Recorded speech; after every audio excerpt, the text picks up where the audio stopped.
A few hours ago, President Ukraine Volodymyr Zelensky made a decision to change the people in charge of the current key military areas in Donbass and the capital Kiev.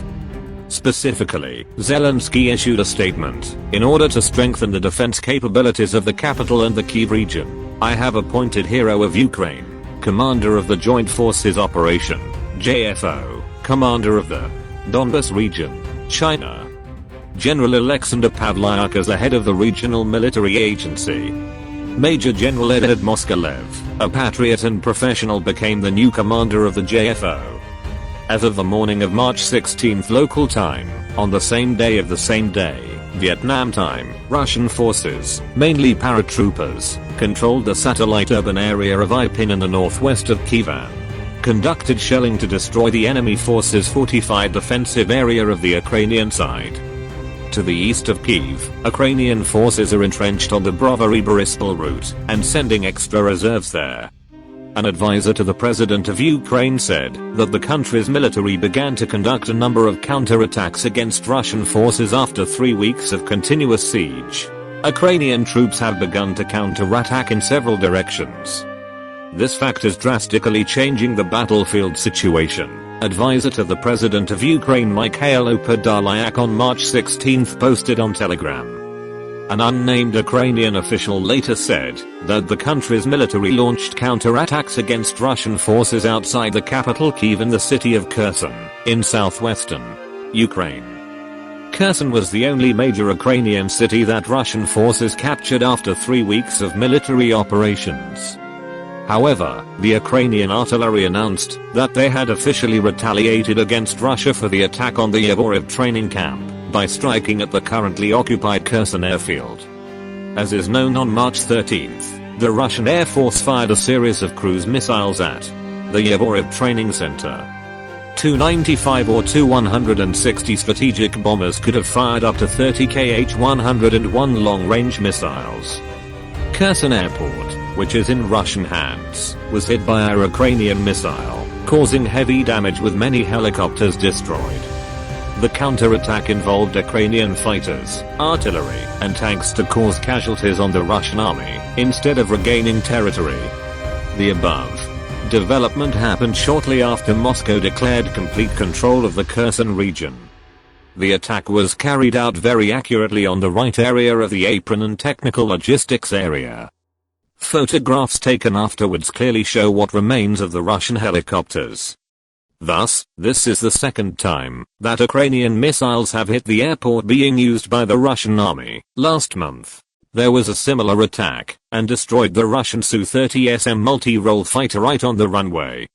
Initial information indicates that the Ukrainian army has used Vilk-M, which is a comprehensive upgrade from the BM-30 Smerch multiple-launch rocket artillery gun born in the Soviet era, and is being used by the Russian army. However, Ukrainian weapons have a much longer range, as well as much greater accuracy.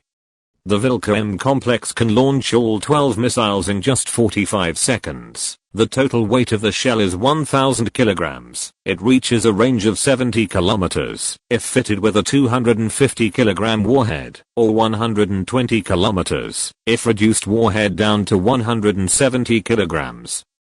Thanks to the application of the Global Positioning System, the error circle of rockets belonging to the Vilk complex has been reduced to only 30 meters. This parameter of the BM-30 Smerch is up to 70 meters while the range is only 90 kilometer. However, there are also some opinions that the weapon that the Ukrainian army used in the Kherson Airport raid was not a Vilk-M guided multiple rocket launcher, but a Tochka short-range ballistic missile. This is a type of tactical ballistic missile that the Ukrainian army still has a lot of in service and has been actively used by them since the outbreak of the war until now. Tochka U missile has a length of 6.4 meters, diameter 0.65 meters, launch weight of 2,000 kilograms with a warhead weighing 480 kilograms, can be fitted with high explosive, chemical or nuclear warheads, minimum range of 15 kilometers and maximum 120 kilometers, circular area of about 150 meters. The missile uses an inertial guidance system. Later versions add a GPS or GLONASS reference function. It takes at least 20 minutes to put the missile into ready-to-launch mode. After the missile is fired, the launcher vehicle can leave the position in 1.5 minutes. On the outskirts of Kyiv, a Ukrainian official said that the Ukrainian army did an excellent job of causing maximum losses when it launched attacks on Russian forces in the three towns of Bucha, Irpin and Vozyl. Alexei Arestovich, another advisor to the President of Ukraine, confirmed on March 15 that our forces in many directions have carried out a small-scale tactical counterattack to improve the battlefield situation in the region's defense. Russia has not commented on the counter-offensive operation, but satellite images taken on March 15 showed thick black smoke above Kherson Airport, where Ukrainian officials say Ukrainian forces attacked a Ukrainian military plane. Russia parked there. Kherson Mayor Igor Kharkiv said he had no authority to confirm Ukraine's military activities, but heard shelling from the direction of the city's airport. The British Ministry of Defense on March 15 published an intelligence update, stating that the Russian military is mobilizing forces from many military regions across the country to compensate for the operation in Ukraine. Moscow has not yet commented on this information. Russia launched a special military operation to dearm and defascist Ukraine on February 24.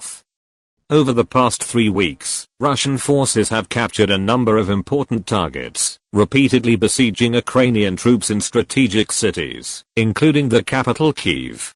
The United States and the West imposed many sanctions to pressure Russia, and pledged to